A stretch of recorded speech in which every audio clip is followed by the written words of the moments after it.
Sir, your daughter's name is already on that plaque. 2019 recipient. To understand the silence that followed those words, the way my father's hand froze on the podium, the way my brother's face went slack, the way 200 people in dress whites turned to stare at a bronze plaque on the wall, you have to understand the 23 years that led to it. You have to understand that I learned early to be invisible. The Naval War College in Newport sits on Narragansett Bay like a promise carved in granite. I'd driven past it 1,000 times growing up in Portsmouth, watching the officers come and go in their crisp uniforms, never imagining I'd one day walk those halls, never imagining my father would rather I didn't. But that came later. First came the phone calls. "Libby, honey, your brother's getting promoted to commander." My mother's voice on a Tuesday in March, bright with manufactured cheer. "We're having a little celebration dinner Friday. Can you make it?" I was in my apartment in Norfolk, staring at deployment orders for the Carl Vinson. 6 months in the Pacific, leaving in 2 weeks. I hadn't told them yet. "I'll try, Mom." "You'll try," the cheer dimmed. "Your father's Navy League ceremony is the following week. That one's important. I need you there." "I know." "Do you? Because last year you missed." "I was working." "You're always working. Libby, I don't even know what you do anymore. Something with logistics?" Logistics.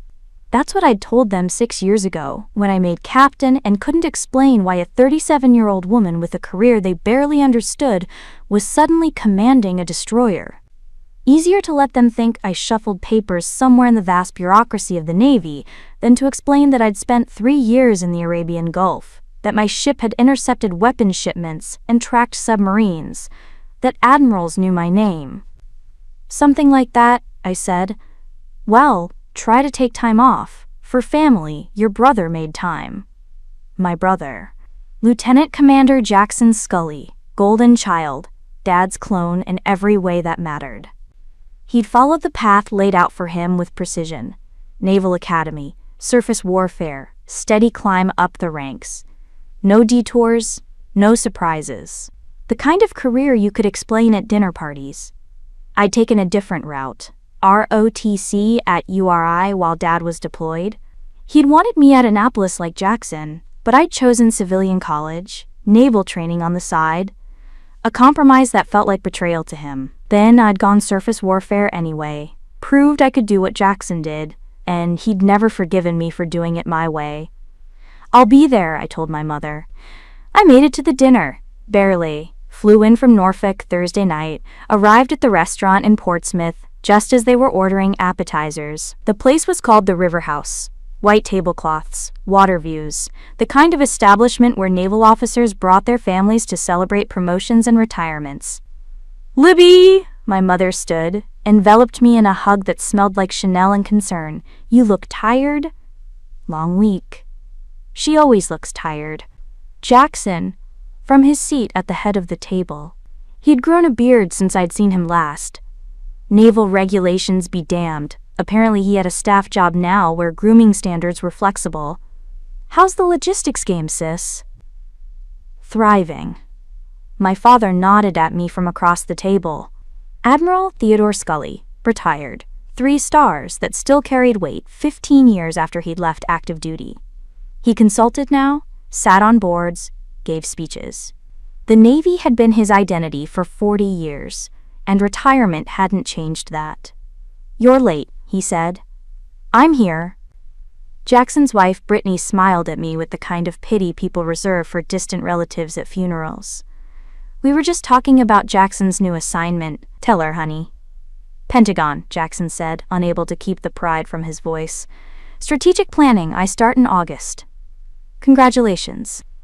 "Thanks, it's a stepping stone, you know. Dad says if I play it right, I could have my own command by 40. I was 39. I'd had my first command at 36. The dinner proceeded with the familiar rhythm of family gatherings, where everyone knows their role. Mom asked careful questions about my health, my apartment, whether I was seeing anyone. Jackson talked about the Pentagon, about the admiral who'd requested him specifically, about the house they were buying in Arlington. Dad offered strategic advice, war stories, connections Jackson should cultivate. No one asked about my work. They never did anymore. Easier to ignore the vague career than to acknowledge they didn't understand it.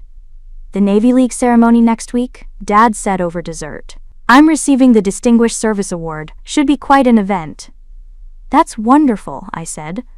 200 people confirmed. The Commandant's sending a representative. Vice Admiral Boone will be there. You remember him, Jackson? From the Abraham Lincoln. Yes, sir. Good man. You should talk to him about your Pentagon assignment. He has connections at OpNav. Will do. Dad's eyes flicked to me, then away. You'll be there, Libby? Yes. Good, it's black tie. The invitation said family would be seated at the head table. He paused. Try to look presentable. Brittany coughed into her napkin. Mom studied her wine glass. Jackson smirked. I finished my coffee and said nothing. The days before the ceremony passed in a blur of preparation I couldn't discuss. The Vinson deployment, delayed by maintenance issues in San Diego. A classified briefing about Iranian fast boats in the Strait of Hormuz. A call from the commander of Naval Surface Forces asking my opinion on a tactical scenario that would appear in next year's training exercises. At night, in my Norfolk apartment, I'd stare at my dress whites hanging in the closet, 4 rows of ribbons, gold surface warfare pin, captain's eagles on the collar. The uniform told a story my family had never bothered to read. I thought about wearing it to the ceremony, thought about the shock on their faces, the questions it would raise. Then I thought about my father's award, his moment, the attention that uniform would draw. It felt petty to overshadow him, felt small. So I packed a black dress instead. Friday afternoon, I drove to Newport. The ceremony was at the War College's Spruance Hall, a building I knew better than my family realized. I'd lectured there twice, once on maritime interdiction operations, once on leadership under pressure. But I'd never mentioned it at family dinners, never corrected them when they assumed my career was administrative drudgery. Easier to be underestimated than to fight for recognition I didn't need. I arrived early, parked in the visitor lot, and walked across the manicured grounds. Spring in Rhode Island meant daffodils and fresh-cut grass, and the smell of the bay. Officers in dress uniforms moved between buildings, some heading toward Spruance Hall, others toward Luce Library. A few nodded at me as they passed, recognition I couldn't return without revealing more than I wanted to. Inside Spruance Hall, the ceremony space was already filling. 200 chairs in neat rows, a stage with podium and Navy flags, tables along the sides displaying maritime artifacts and historical plaques. The walls were covered with photographs of past award recipients, brass nameplates beneath each one. I found my seat at the head table, next to Jackson. Mom and Dad would sit on the other side, closest to the stage. Brittany was already there, checking her makeup in a compact mirror. Nice dress, she said, looking at my simple black sheath. Very understated. Thank you. I almost wore black, but Jackson said navy blue was more appropriate for a military ceremony. You know, to show respect. I smiled and said nothing. The hall filled quickly. Officers in whites, Navy League officials in tuxedos, local dignitaries and their spouses. The energy was formal, celebratory, the kind of event where careers were advanced through carefully placed conversations and strategic handshakes. Vice Admiral Boone arrived at 6:45 p.m., a tall man with silver hair and a chest full of ribbons that told the story of 35 years at sea. He moved through the crowd like a shark through water, purposeful, aware, missing nothing. His eyes passed over me once, twice, then held. He knew. I gave him the slightest shake of my head, and he understood. Not tonight, not here. The ceremony began at 7 p.m. sharp. The Navy League president welcomed everyone, made jokes about the weather and the bar and the distinguished guests in attendance. Then he introduced the evening's honorees, 3 recipients of the Distinguished Service Award, my father among them. Dad took the stage to sustained applause. He looked good up there, comfortable in his tuxedo, the 3-star pin on his lapel catching the lights. This was his element, the formal recognition, the public acknowledgement, the proof that his decades of service mattered. His speech was everything you'd expect. Gratitude for the award, appreciation for his family's support, stories from his career that were both humble and self-aggrandizing in the way of successful military officers. The audience laughed at the right moments, nodded seriously at others. Then he got to the acknowledgments. "I couldn't have done any of this without my family's support," he said, looking down at our table. "My wife, Misty, who has been my anchor for 42 years. My son Jackson, who followed in my footsteps and made me prouder than I can say. A commander now heading to the Pentagon, the future of the Navy." Jackson sat straighter. Brittany touched his arm, beaming. Dad's eyes moved to me, stopped. I watched him calculate, search for words, try to find something to say about the daughter whose career he'd never understood and had long since stopped asking about. "And my youngest," he said finally, "Libby, who is here tonight." He gestured vaguely in my direction. The pause hung in the air like smoke. "Let's give them all a round of applause." The audience clapped politely. Jackson's smile was triumphant. Mom looked pained. I sat perfectly still, hands folded in my lap, face neutral. This was familiar. This was expected. This was 23 years of being the daughter who disappointed him by succeeding differently. Dad continued his speech, thanked the Navy League, made closing remarks about service and sacrifice. More applause. He stepped down from the podium, accepting handshakes and congratulations as he made his way back to our table. "That was beautiful, Ted." Mom squeezed his hand. "Well done, Dad." Jackson stood to embrace him. I opened my mouth to add my own congratulations, something appropriate, something that would end this evening with dignity intact, when a voice called out from the back of the hall. "Excuse me, Admiral Scully?" Everyone turned. A lieutenant commander I didn't recognize was standing near the far wall, next to the display of historical plaques. Young, maybe 30, clearly uncomfortable interrupting. "Sir," he said, louder now. "I apologize for the interruption, but your daughter's name is already on that plaque, 2019 recipient." The hall went silent, not the polite silence of an audience waiting for a speaker, but the shocked silence of a record scratch, of the moment before a car accident, of reality breaking. "What?" Dad's voice was sharp. The lieutenant commander pointed at the wall. "The Distinguished Service Award plaque, Captain Elizabeth Scully, 2019.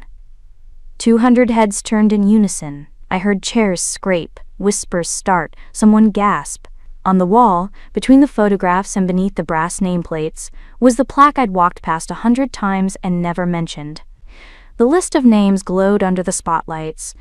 2017 VADM Robert Greene, 2018 Captain Michael Torres, 2019 Captain Elizabeth Scully, 2020 RADM Jennifer Walsh. My father stared at the wall, then at me. His face went through several expressions: confusion, disbelief, something that might have been betrayal. "Captain?" he said. Jackson stood up so fast his chair tipped backward. "That's impossible." But Vice Admiral Boone was already moving toward our table, his dress shoes clicking on the hardwood floor. He stopped beside me, and his face carried the weight of someone who'd tried to prevent exactly this moment and failed. "Admiral Scully," he said to my father, "I believe there's been some confusion about your daughter's service record."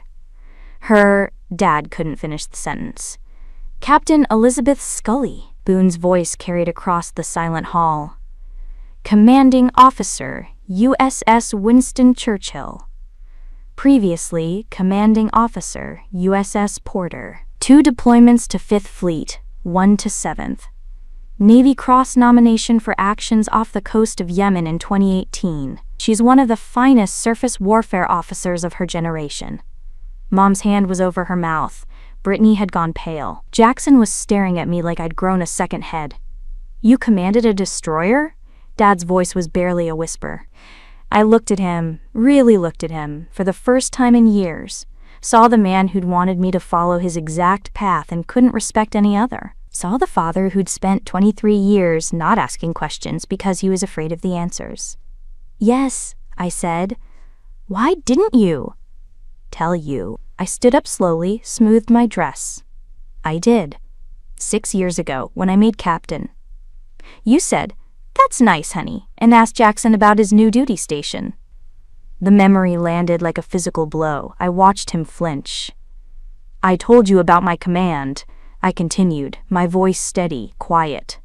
"You said it was good. I was keeping busy. I told you about my deployment. You asked if I was seeing anyone. I stopped telling you things because you stopped listening." "Libby," Mom started. "I'm not angry," I said, and meant it. I stopped being angry years ago. I just got tired of fighting for space in conversations that had already decided who I was. Jackson found his voice. "You let us think." "I let you think whatever you wanted to think. It was easier than correcting you every time you assumed I was filing paperwork somewhere." Vice Admiral Boone cleared his throat. "For what it's worth, Admiral Scully, your daughter is being considered for Major Command, deep selection to 07. If recommended, she'd be one of the youngest flag officers in recent history." The hall remained frozen, 200 people watching a family dissolve in real time. I could feel their eyes, their judgment, their fascination with this private catastrophe made public. My father looked at the plaque. At me, at Boone. His mouth opened and closed, searching for words that wouldn't come. Finally he said, "I didn't know." "No," I agreed, "you didn't." I picked up my clutch from the table. Mom was crying now, silent tears she kept wiping away with her napkin. Jackson had collapsed back into his chair, staring at nothing. Brittany was whispering furiously to him, her face flushed. "Congratulations on your award, Dad," I said. "It's well deserved." I walked toward the exit. The crowd parted automatically, the way people do in the presence of authority they've suddenly recognized. Vice Admiral Boone fell into step beside me. "Hell of a way to come out," he murmured. "Wasn't my choice. Could have corrected that lieutenant commander. Could have, didn't." At the door, I paused and looked back one last time. My father still stood at the head table, the Distinguished Service Award in his hands, staring at the plaque on the wall that proved his daughter had earned the same recognition 4 years before him. Jackson was on his feet now, gesturing angrily at something, probably me. Mom had her arms around Dad's shoulders. Brittany was on her phone, already spreading this story through whatever social networks naval officers' wives maintained. The scene looked like a painting, family portrait and shattered assumptions. I pushed through the doors into the cool Newport evening. Behind me, I heard the ceremony resuming, the Navy League president trying to restore order, someone laughing nervously. In the parking lot, my phone buzzed. A text from the commander of Naval Surface Forces. "Heard there was excitement at the War College tonight. You okay?" Word traveled fast in the Navy. "Fine," I typed back. "Long overdue conversation. Your father's a good man, old school." "I know. Give him time." I drove back to Norfolk in the dark, the road ahead illuminated by headlights, the road behind disappearing into memory. At 2 a.m., somewhere on I-95 in Connecticut, my phone rang. "Mom." I let it go to voicemail. She called again at 3 a.m., again at 4 a.m. Finally, at 5 a.m., I answered. "Libby," her voice was hoarse. "We need to talk." "Okay." "Your father he's devastated. He didn't know. He truly didn't know." "I believe that. Why didn't you tell us? Really tell us? Make us listen?" I pulled into a rest stop, turned off the engine, and watched the sun start to rise over the highway. Because I got tired of proving myself in a family that had already decided I wasn't worth paying attention to, it was easier to be invisible than to constantly fight for visibility. "But you're our daughter." "I'm also a captain in the United States Navy. I've commanded warships, led sailors into harm's way, made decisions that affected national security. But at family dinners, I'm the one who does something with logistics. Do you understand how exhausting that is?" She was quiet for a long moment. Then, "Your father wants to talk to you." "Not yet." "Libby." "Mom, I love you. I love Dad and Jackson and this family. But I need you to understand something. I didn't hide my career. I told you about it. Repeatedly. You just weren't interested in the details because they didn't fit the narrative you'd already written. That's not fair. Maybe not, but it's true." I ended the call and drove the rest of the way to Norfolk in silence. My apartment felt smaller than I remembered, filled with the accumulated debris of a life spent at sea, books on naval tactics, framed photos from deployments, the sword I'd been presented at my change of command ceremony. On my desk was a folder marked confidential, the Carl Vinson deployment brief. In 2 weeks, I'd be underway, back in my element, back where rank and capability mattered more than family expectations. The phone rang again, this time Jackson. "You made Dad look like a fool," he said without preamble. "I didn't make him do anything, he did that himself. By not knowing you'd," he stopped. "Why didn't you tell me? We're both surface warfare. We could've, I don't know, talked about it."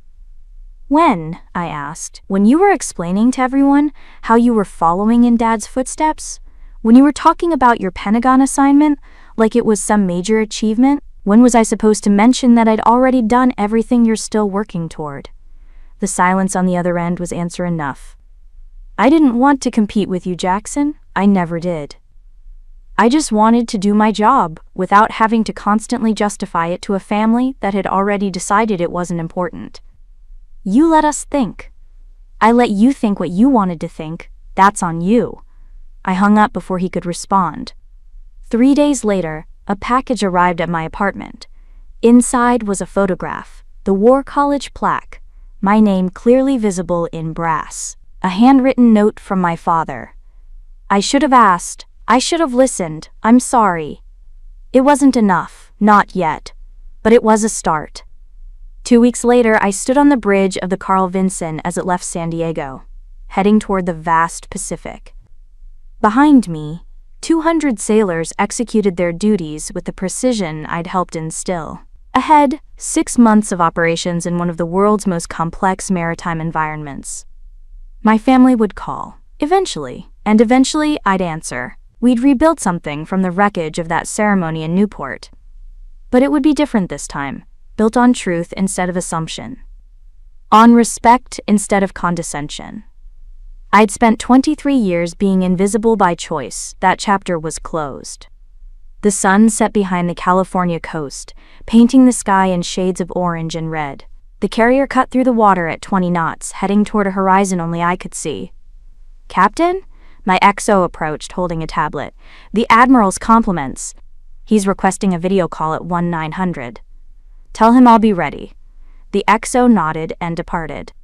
Alone on the bridge wing, I felt the weight of command settle over my shoulders like a familiar coat. This was who I was, who I'd always been. My family just finally knew it now.